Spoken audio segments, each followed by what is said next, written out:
السلام عليكم. إذا بغينا نرسم لوحة أكريليك، طبعا فرشها هي نفسها فرش زيتي. أنت ما تحتاج إلا يعني بدل ما تروح تشتري علبة ألوان، حاول إنك تشتري الثلاث ألوان هذه بس، الأزرق والأحمر والأصفر، اللي هي الألوان الأساسية اللي تطلع لك الألوان. واحرص إنه يكون الأصفر ليموني، الأحمر أحمر قاني أو أحمر بمعنى أحمر.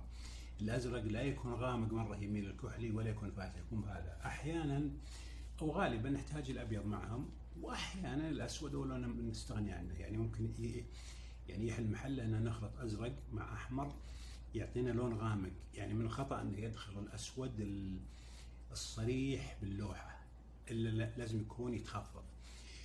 طبعا هي تنحل بالماء. الان بنرسم لوحه منظر طبيعي للطلاب والمبتدئين جدا على قماش كانفاس. اللي حبيت انوه له اللي هو الثلاث الوان هذه بس، هي تكفيك عن اشتري علب كبيره خلاص تعيش معك. بتطلع الاخضر اللي هو الازرق مع اصفر، بتطلع بنفسجي الازرق مع الاحمر، بتطلع البرتقالي الاحمر مع الاصفر.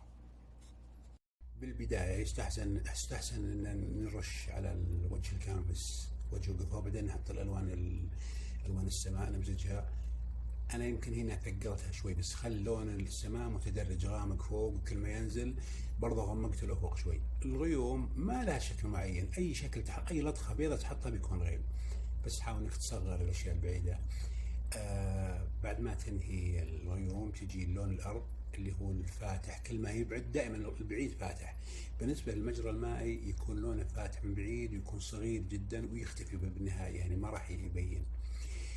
احيانا يكون في كذا حوايب على او اشياء بارزه على جوانب المجرى، تعطيها لون بني على حسب اتجاه الضوء. الحجاره تبدا كذا بنقط غامقه، بعدين تعطيها لطشات كذا الضوء.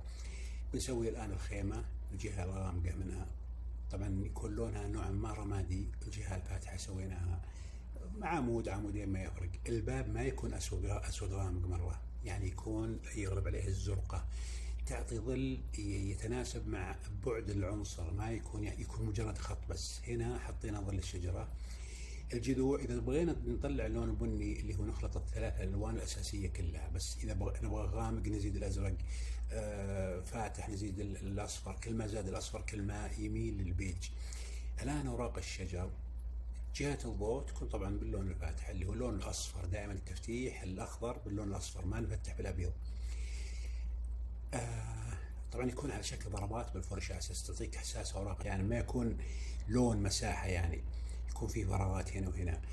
ظل الاحجار وبعض المساحات انا كنت بحط ورد ونسيته صراحة.